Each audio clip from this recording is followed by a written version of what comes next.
Hello, everybody. We're getting ready for the Tough Uke section of the day.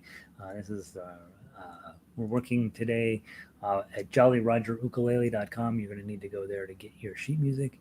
And I'm going to go post our link on there right now. Copy, tweet. Let's go scroll up here, edit the page. All right, so foundations, we did a bunch of strumming stuff today, which was super fun. And then right now we are going to be working on a couple of songs we didn't get a chance to work on yesterday. Um, so let me go hyperlink this. Edit settings, open a new window. Well, if you don't get right on that toggle box, update, and we are ready to roll. I think. Let me double check that the link took properly. Every single time I don't check, it doesn't, but I always check. So most of the time, this is a waste of our time, but whatever. And click on the link. And sure enough, off we go. Tuff-er Ukulele, Elvis Medley, and the Baritone. Nice. Okay, so there we are.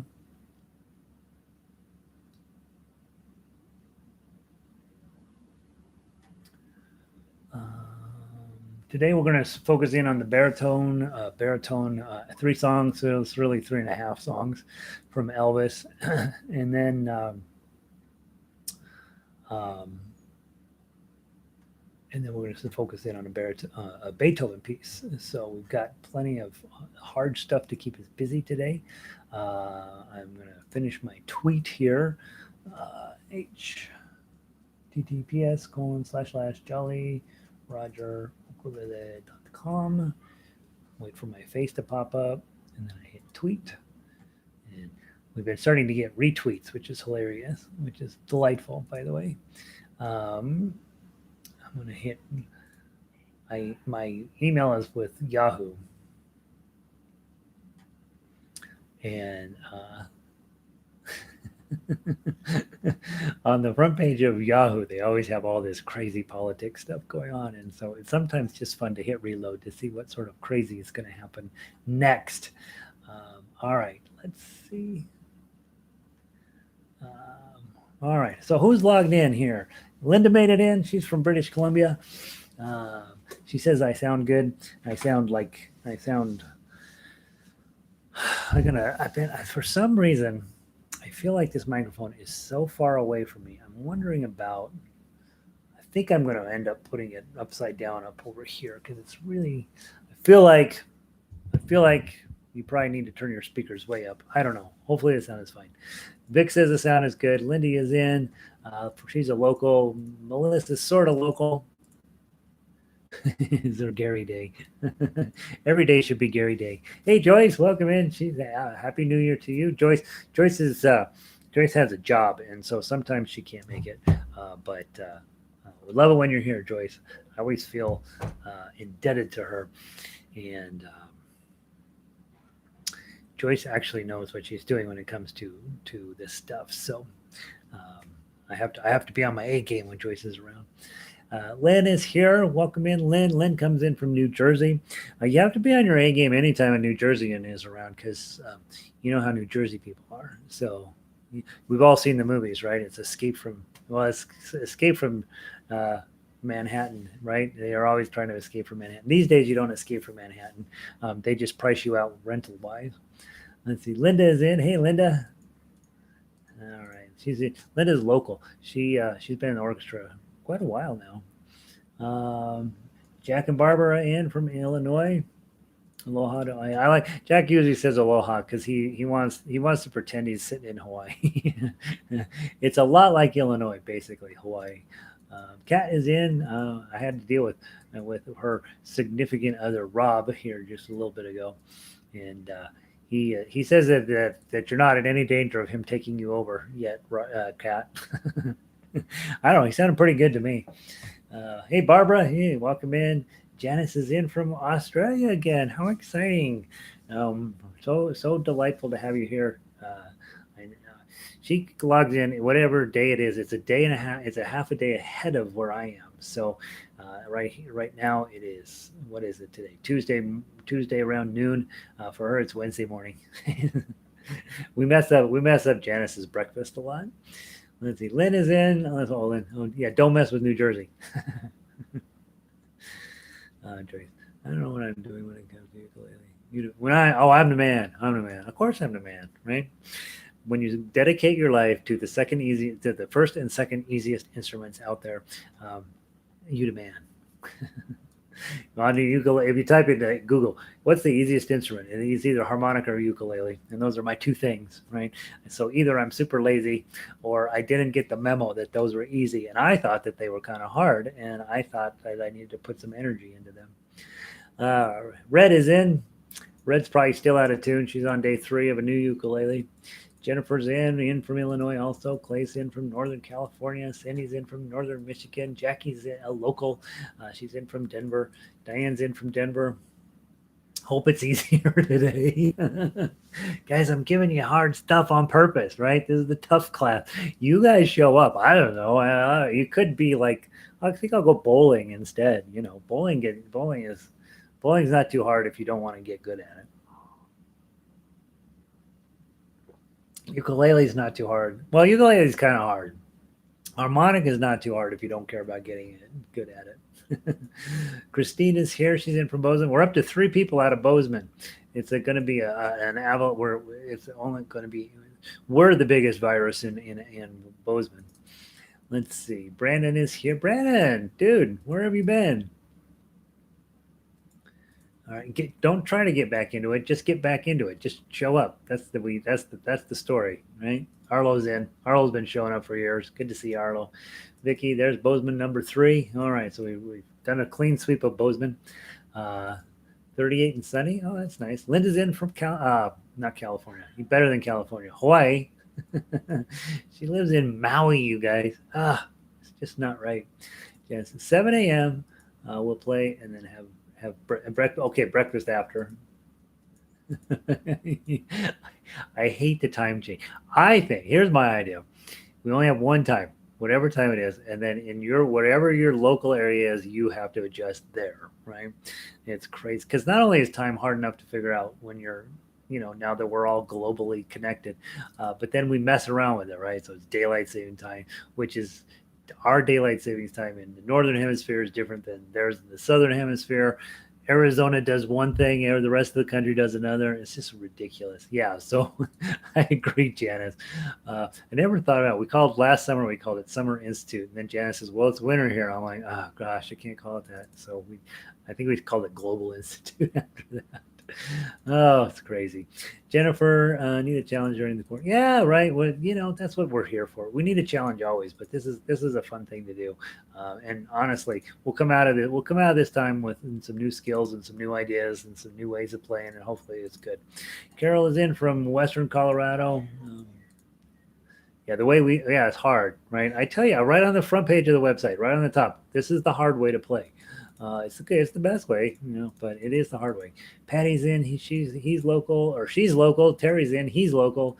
Brandon addicted to video games. Oh, okay. Well, you can get good at video games, or you can get good at playing ukulele. I guess it's basically the same thing. And Cindy made it in. All right, guys. So some of you were with me last night, and some of you weren't. Doesn't matter.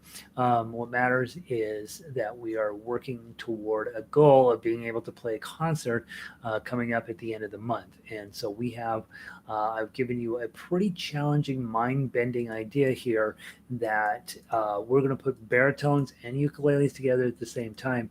And if the sheet music accommodates you, then you're in great shape. If the sheet music isn't for you, you need to find a way to make it for you. And so I'd like to start with the baritone solo for Elvis Medley today. And what that means is that all you ukulele players are suddenly in a pickle because you don't have a version of that for you. So we're going to talk about how you play it. Some of you were here last night, and you already know what we're going to be doing. Baritone. Where's my Elvis Medley? Hold on. There it is. If you weren't here last night, let's run through it very quickly. On the Elvis medley, it's Can't Help Falling in Love, followed by Love Me Tender, followed by Aloha A, and then we wrap up with Can't Help Falling in Love again.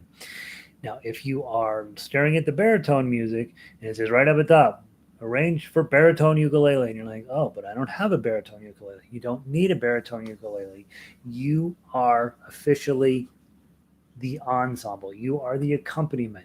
So when we play a piano concerto, let's say you're in a symphony and you're sitting down and you're a tuba player and you're sitting in the back and they say we're going to play a piano concerto. Your first thought is, ugh, and your second thought is, all right, what do I got to do? So they don't change that. What they wrote that for was the piano, and then your job is to fill in other ways. Okay, this was written for baritone, and you as the tuba player are thinking, all right, what do I got to do? Well, your job is to support the baritone player, and your job is to play these chords. So right now what you're busy doing is saying, all right, I got to play a C chord, and your C chord looks like this. On the paper, it says it's like this. Well, that's for baritone players. So don't play an F chord or a weird thing is going to happen. Okay. You're going to play the C major chord. Your next one's an E minor. It shows that shape. That's for baritone. Your job is to play your E minor. Okay. And then the next one says A minor. Don't ignore the shape on the diagram. Play the A minor you know. Okay. And then it says F. Look at the nasty F chord that baritones have to play. Your F chord is rather convenient. Then back to C, then to G7, to F, to G7, to C. Do you know your D minor? Remember F shape with the ring underneath. C chord, G7, and C. Okay, so if you were singing this, you would ignore, well, no matter how you play this, if you've got a ukulele in your hands, you are ignoring the chord grids and you're using your brain to remember what these shapes are. You know your C chord, you know your A minor for sure, you know your F, okay? You wouldn't be here if you didn't know those things, right? You might be here. You might be getting only like, okay, I'm going to get good. But you need to know the shapes of these chords just by name. So for lots of us, that in and of itself is a worthy goal. And so you get something crazy like at measure 10, you got a B7, right? For ukulele, that's our E7. The shape is an E7, but you need to know B7. Well, B7 is your A7 moved up with a bar on 2. And you may not know that right off the bat, and so you need to use your resources to go find out what a B7 looks like. I mentioned last night that I have on my phone a thing called Ukulele Fretboard. It lays out all of the chords all the way down the fretboard. What it basically does is say, here's the notes in the chord, here's where they show up on the fretboard, and then I get to decide how to create my own chords from that. I love that thing. But you can also just go use one of the paper chord charts that you can find on the internet. I stopped giving those out because forever I was giving out Michelle Kiva's, and it's a good chord chart, but there's just enough weird on there, and enough things have changed over time that we don't necessarily do everything that she had on there. And I thought, you know what, it's probably more confusion than just using a modern app. But so your job is to kind of peek through here and be like, okay, do I know the shapes of all these chords? And if you don't know the shape of a chord, figure it out, obviously, and then maybe make yourself a little mini chart next to it as to what it is. That way you're the ensemble player and you have done your homework. I know my E minor, right? I know to play it. So when I play on the baritone, you're going to sound wise men say only fools rush in, but I can't help falling in love with you. Okay, so I played your ukulele chords, not the shapes that are on here. And one of the things I notice when I'm playing like that, I am staring right at the name of the chord. And I'm trying really hard not to look at the chord grid because I know what a C chord is. And if I stare at it and it says C, I know what to do. If it says E minor, I know what to do. If it says A minor, I know what to do. But if I start looking at the grid and then I'm like, okay, that's baritone, I got to convert it to, I get all, my mind starts to melt a little bit. And this is definitely a skill I've had to train myself on is if I'm staring at baritone music and I have a ukulele in my hand, I'm going to be the chord player right off the bat. I know that for sure. And how do I support the baritone player? And the same thing will happen for when we play the next piece. The Sonatina is written for ukulele, and the baritone players are going to have to do that same thing. Now, baritone players have a tendency to get a little bit better at chords and transposing and this type of thing because they mostly end up playing chords all of the time, and so it's a kind of a new skill. It is something I feel like is really valuable for you to have, and I think it'll do two things. One, it will make you more comfortable playing with instruments that are not the same as yours. And I think the other thing it does is really push you to learn your chord shapes just by looking at the names. Of course, when I hand out sheet music, it's good sheet music, right? So it has everything on there. But most of the time, you're not going to get that. A lot of times, you're going to pick up a piece of sheet music. It's just going to have the names of the chords. It's not even going to give you, if anything, it'll give you guitar grids on there, and that's not helpful to either of us, right? And so you want to get where you're like, I don't care what kind of grid is on there. I just need to know the name of the chord, and I will know what to do next. Okay, so let's play this. Let's see who else peeked in here. Evelyn made it in. It's raining, right? Heavy rain right now. That's exciting. Elizabeth was practicing. What the heck are you doing, Elizabeth? Practicing? Brandon. I think I missed a line. It'd be fine, Brandon. Just play. All right. So if you're on ukulele, you're playing the chords. Now, how do we play the chords, right? You're in 4, so it's probably, grab your C chord, and I'll grab my C chord. Wise men say, right? If you're playing chords, you just could do this. Or you could do wise men say. Okay, or wise men say only fools rush in. That sounds beautiful, doesn't it? What I would be doing is I'd be saying, all right, I got this first section, measures 1 through 8. It's going to repeat. So maybe I will do those two the same. Maybe just start with a simple strum. Then I got measures 9 through 16. That's a different idea. Maybe I'll pluck that. Then I'm going to go measure 17 through through 25. I go back to the main idea. Rather than strumming, maybe I'll arpeggiate those. 26 through something. And I always will measure through 40. That's the Love Me Tender section. Maybe keep that simple, right? Blunk or blunk or something, or think of it, what makes sense with the song. Then when I get to Aloha Oi, very complex, very folk oriented, very deep historical piece of music. I may want to arpeggiate my way through that one, or I might want to get a little Hawaiian and do some ups and downs maybe. But be thinking about, as the song moves along, try different chord different strum ideas until you find something that matches what's going on with the baritone music. And then you say, all right, I found what I think sounds the best. Then make yourself a little note on your paper. Strum here, thumb strum, index finger strum, forefinger pluck, arpeggios. Make yourself a note so that when we get back to this tomorrow or the next day, you've got your idea of what's going to sound the best there. So right now you're in practice, right? You're trying to figure out what you're going to do so that when we get to rehearsal on Friday, you will know what you think you want to do, and you'll find out if it's true. And then once you get through rehearsal, you'd be like, yep, that sounds pretty good. That's what I'm going to do. And then when we get to concert, then you've already had a chance to practice it. You've nailed in, you've kind of dialed in your method for approaching this song. Now, what I'm going to do, I'm going to play the tough uke, okay?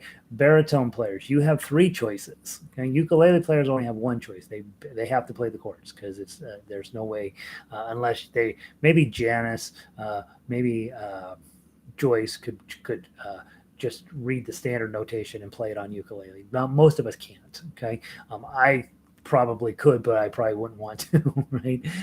So probably if you're on ukulele, you're probably looking at Elizabeth. I'm trying to think who else is really solid on their standard notation. Could read this. If I forgot you, don't take it as a personal affront that I don't think you know how to read standard notation.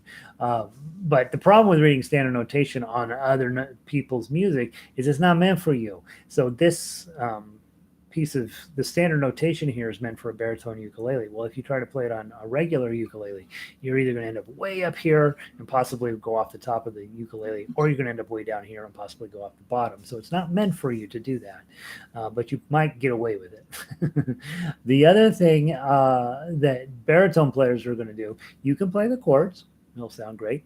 You can play the straight line melody. It'll sound great. Or you can play the tough uke along with me. It'll sound great as well. All of those choices are yours because this is sheet music written for your instrument. It's written for you to give you all of these choices. So you pick your poison, and then you're going to have to stick with it, right? Well, not stick with it. You might decide, oh, I chose tough uke, but I think I'll switch to melody instead. All right, and welcome in, Ronnie. Okay, from the top, I'm going to play it as written, tough uke. Remember, first 8 measures, and then the first second, and then you repeat that section, and then everything else is straight through. Okay, takes about 4 minutes to perform this. Okay, get your chords figured out and find out which chords you don't know just by sight, and then you'll make yourself a note at the end to go back and look those up. Maybe reach up with your pencil, put a tick mark by it. I don't know what that chord is. Okay, here we go. Not fast. 1, 2, 3, 4.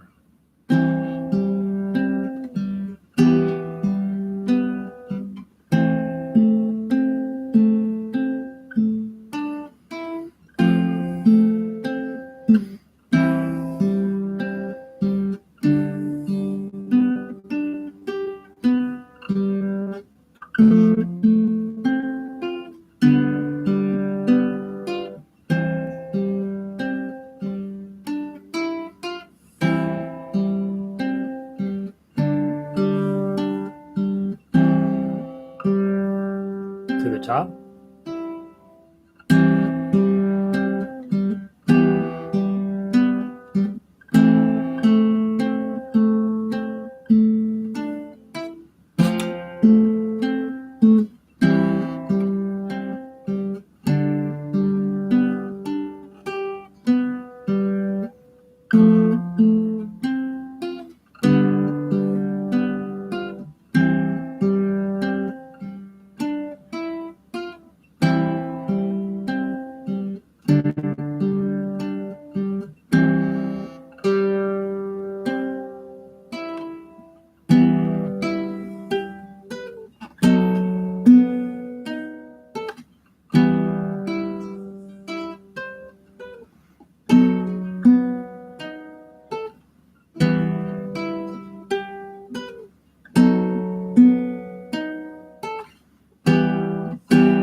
Six.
Measure 57.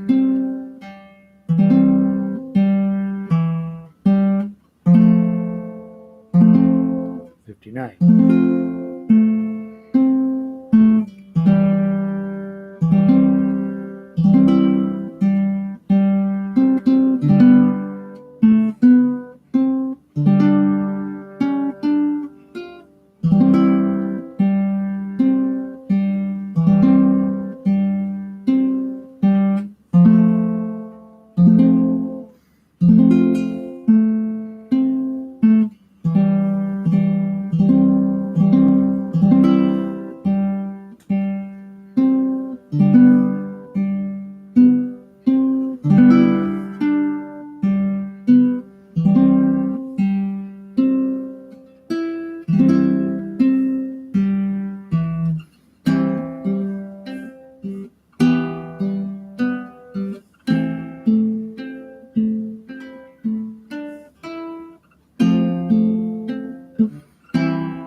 So then the question comes in. If you're on baritone, how did you play? Did you play tough uke? Did you play melody? Did you play chords? Did all that sort of come together? Is it starting to make sense?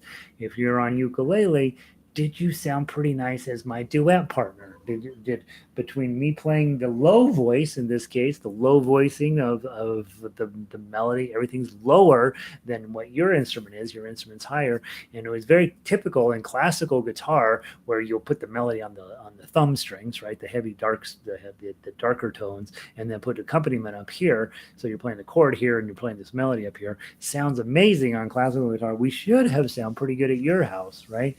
And I think hopefully you're sort of proud, like, golly, that went well. Also, hopefully you found one or two chords you're like, God, I can't remember that shape. And you're going to take a minute to go through, find those places where there was a chord there. You're like, I don't have any idea what that chord is.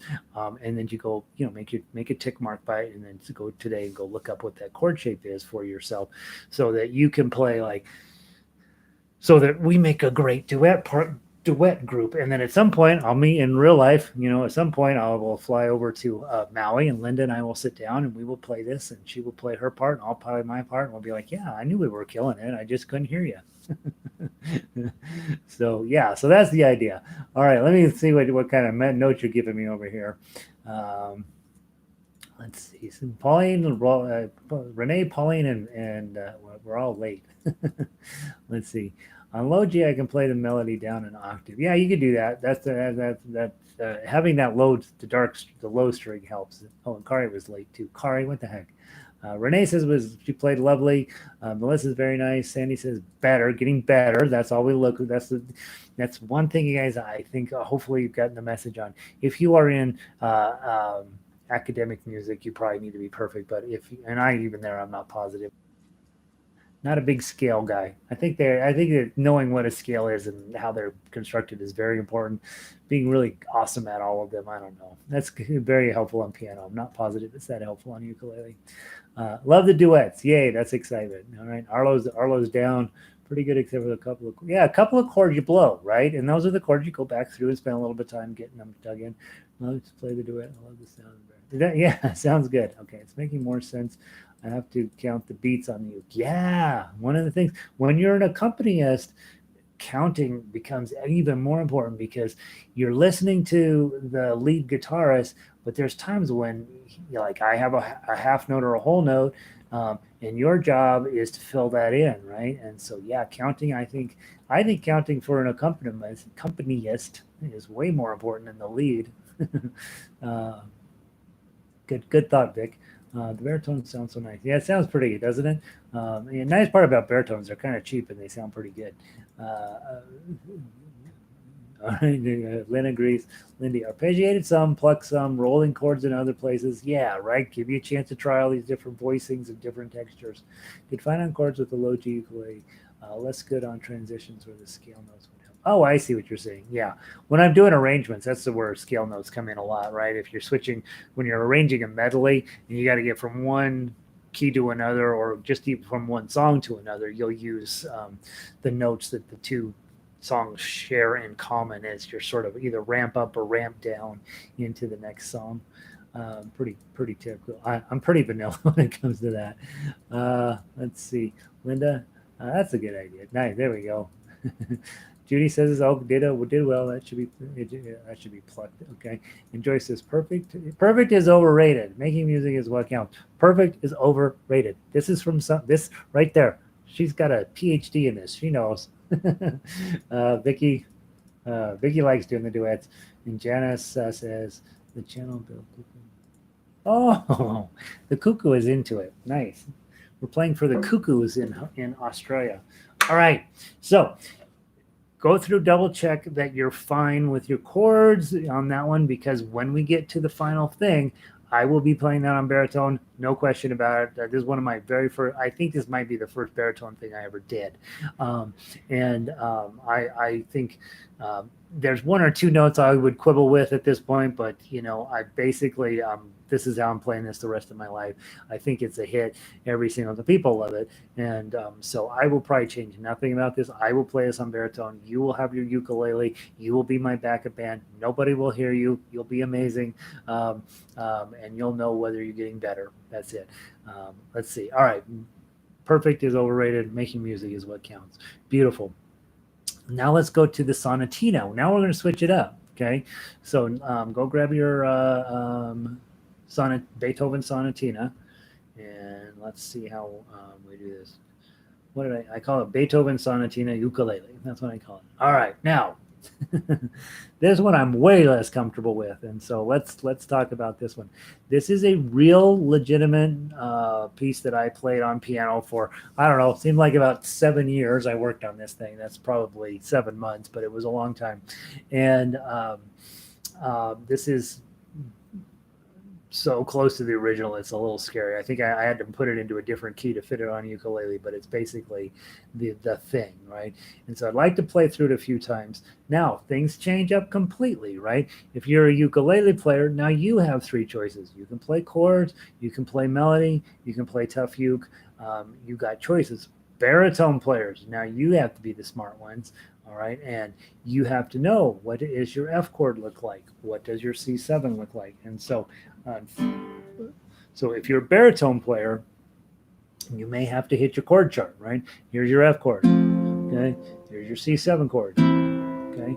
B flat, okay? What other chords we got in here? So that's the first page anyway, so that's nice.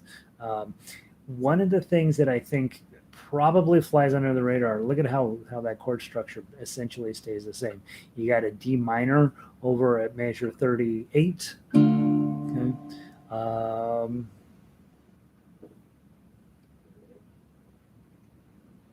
I think that's all the chords. Now, I want to be perfectly clear here. This is Beethoven.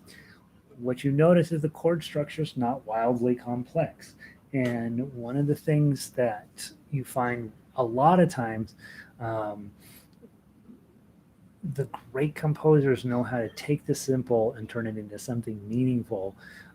You see a lot of times people trying too hard in music and they do all this weird stuff, but not Beethoven. Beethoven was pretty much legit. Like, here, I want this to be powerful. I want it to be in your face. I want it to make sense, and so his chord structures have a tendency not to be particularly complex.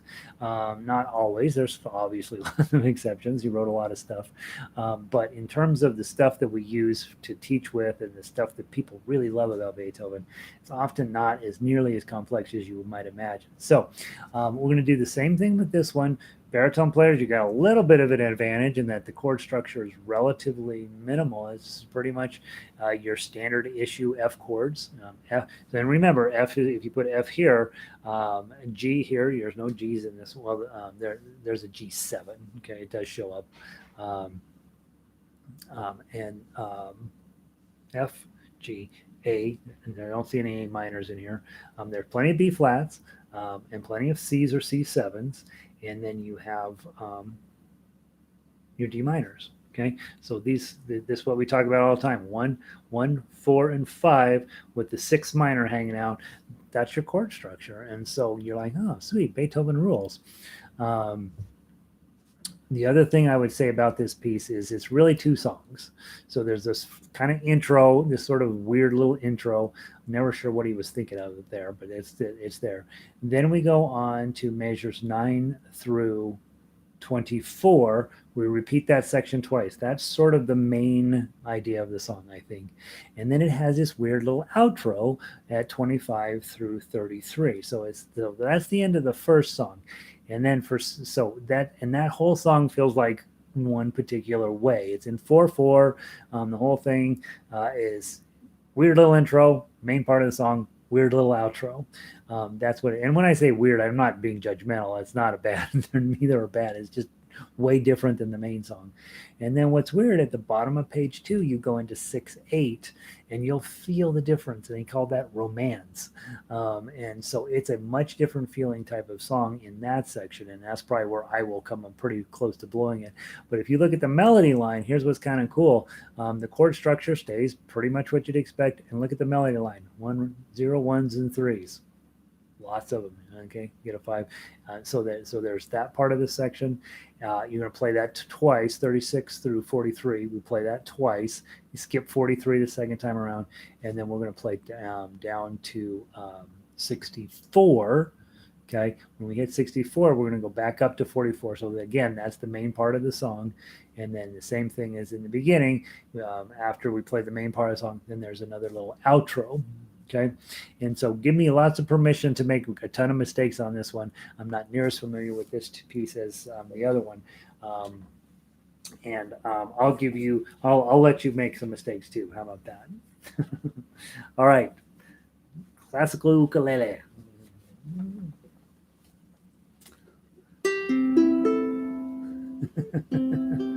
Oh, Cindy, always hilarious. From the top, not too fast. Set at 100, we'll probably play around 80 or so. 1, 2, 3, 4.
back to 9.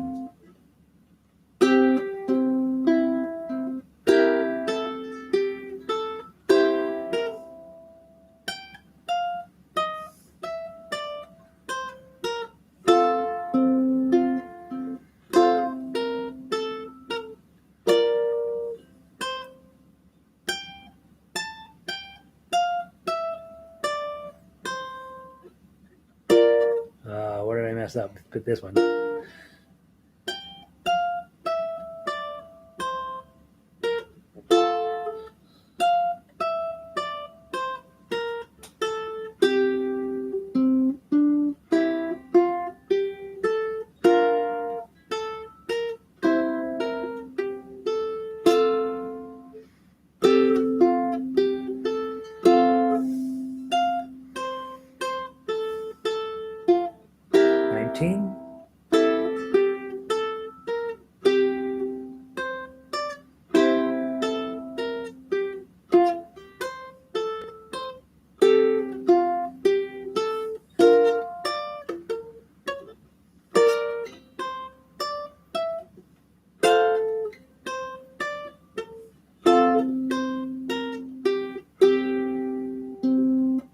Okay, 25.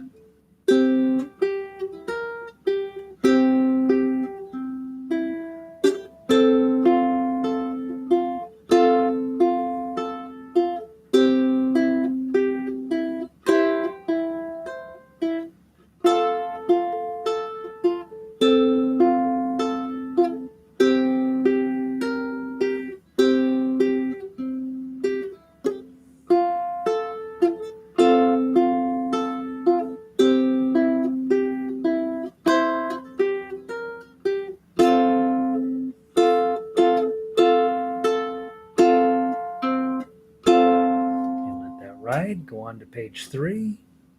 Give me the intro.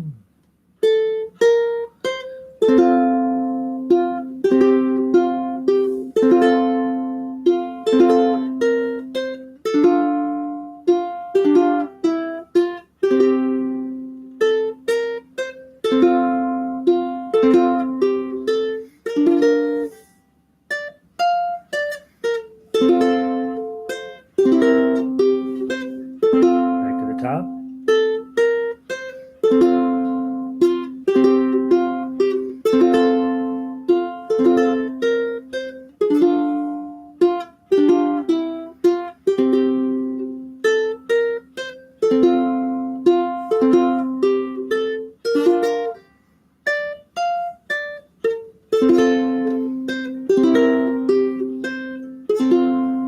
Okay, 45.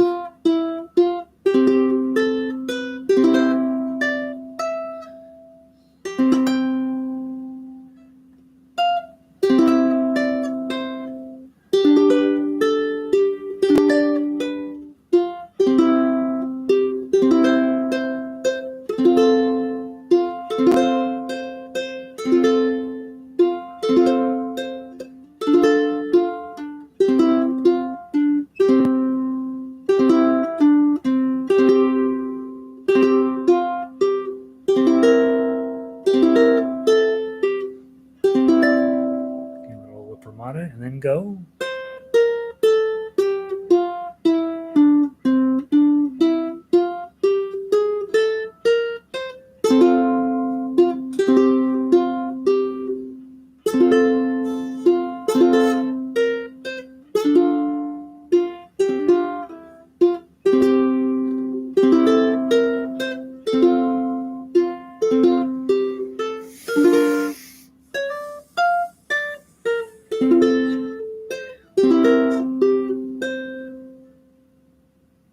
Back to 44.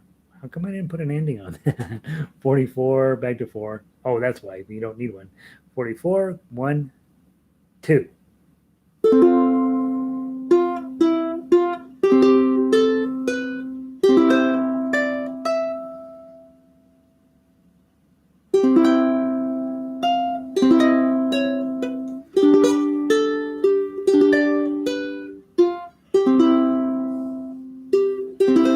$49.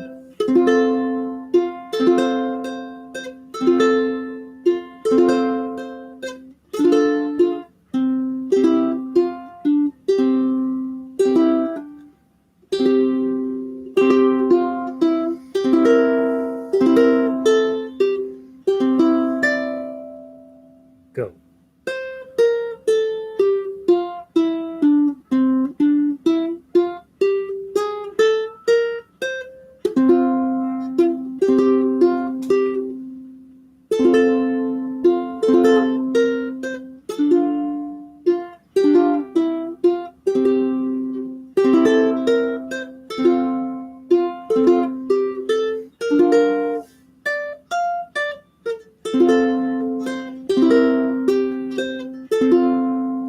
Finish up.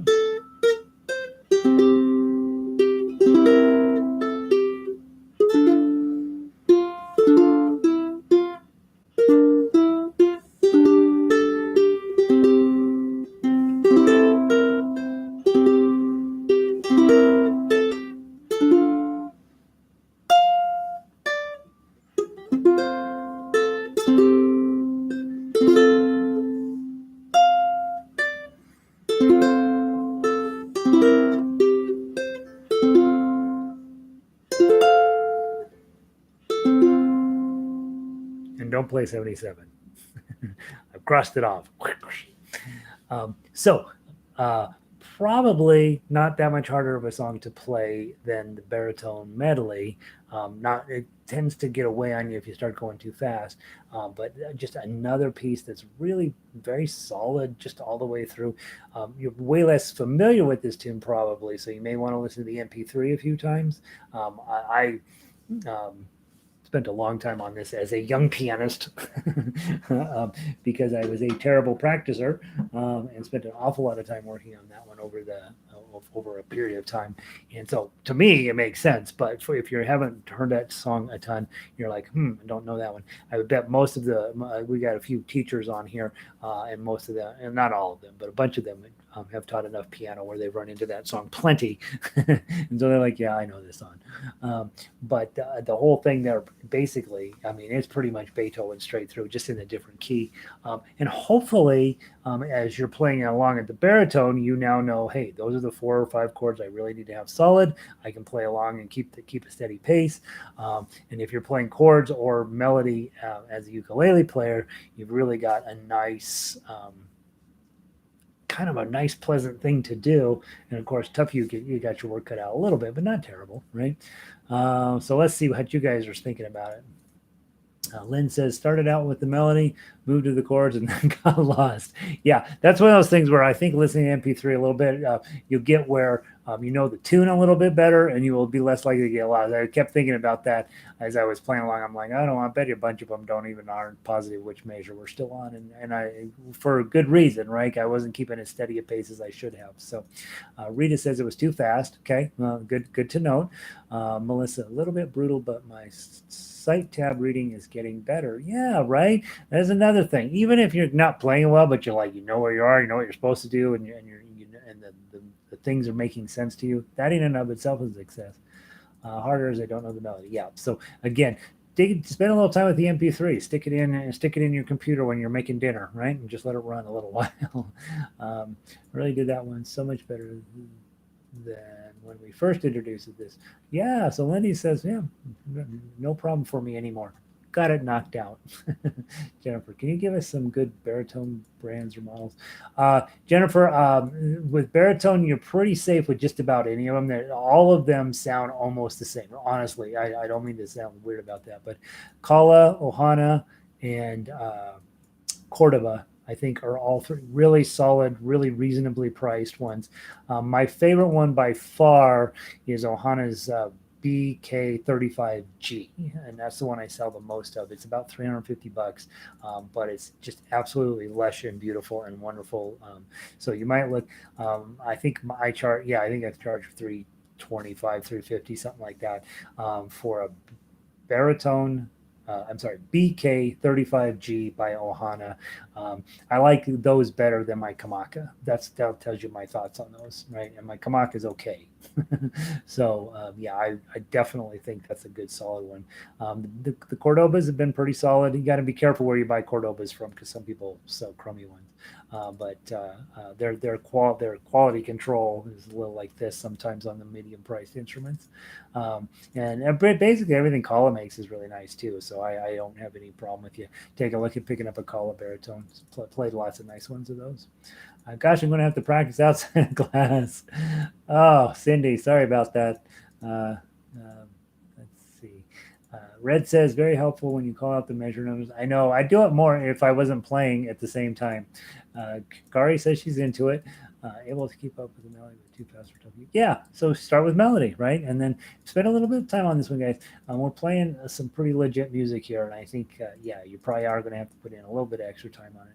Pona and Kala are two of my favorites, but different price points. Yeah, Pono. We don't get Ponos here in Denver anymore, but back in the day, played them. Those used to be really good ones here, and Jack has assured me they're still very good. So I don't think anybody in Denver is carrying Pono anymore. But yeah, no, that's another one I've heard good things about. This one made me really sound much. Nice. Look at there. There's a testament right there, Fran. I should start copying these down and putting them on the website, right? Uh, yeah, send me some testimonials. We'll put them on the website. Enjoyed playing the melody. Good, Jackie. That's good. Lindy says I do not know more. There's always guys. There's always plenty of problems to overcome. Okay, I'm pretty sure that happening is true of all musicians. So yeah, be proud that you know where they are now. Right when you first start, you don't even know what your problems are. So, uh, do you have one in stock? I have a bunch of baritones in stock. The 35G I have right now is my loaner one, Kari. So you're welcome to borrow it. Vic, Fran gets a thumbs up. Big crying, right? Challenging.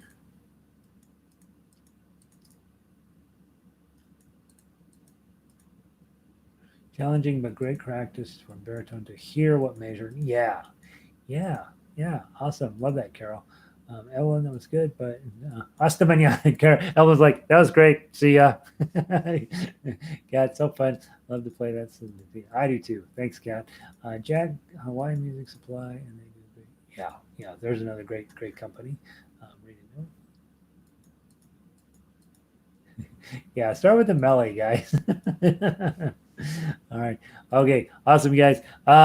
Thanks for being here. I'll see all of you tomorrow. Practice maybe a little bit, right? Keep showing up. Keep showing up. That's the one. That's the one that will make a difference. Those of you guys who want to be really, really solid, really, really good, have your full toolbox. Showing up is the only solution. Sitting in your basement by yourself, gutting it out with a book isn't going to be it, right? It's not going to work. It's not going to work. And what else? Random act of kindness and be safe, right? Subscribe and like if you haven't done that. And thanks, guys, for being here. I will see all of you guys tomorrow. Kari's coming to the dark side. Terry, good to see you, bud. Patricia, good to see you. Jennifer, thanks. You bet. Barbara, good to see you. Janice, thanks for being here. Can't believe you're messing up breakfast. Say hi to Mary. And in the kookaburra outside your window. Banjo, good to see you. Ronnie, great class. You're welcome. Joyce, see you when I can. I know, Joyce, school's starting again. Doggone it. Go out and spread the joy of music. Teach them right. We'll see you soon. Diane did better today. Good, exciting. Elizabeth, thanks mucha. Much to do here. Yep. And Clay, you bet. And Lindy, you bet. All right, guys, pulling the plug. Gonna go eat some lunch. Have a great day. See you soon. Brandon, good to see you back.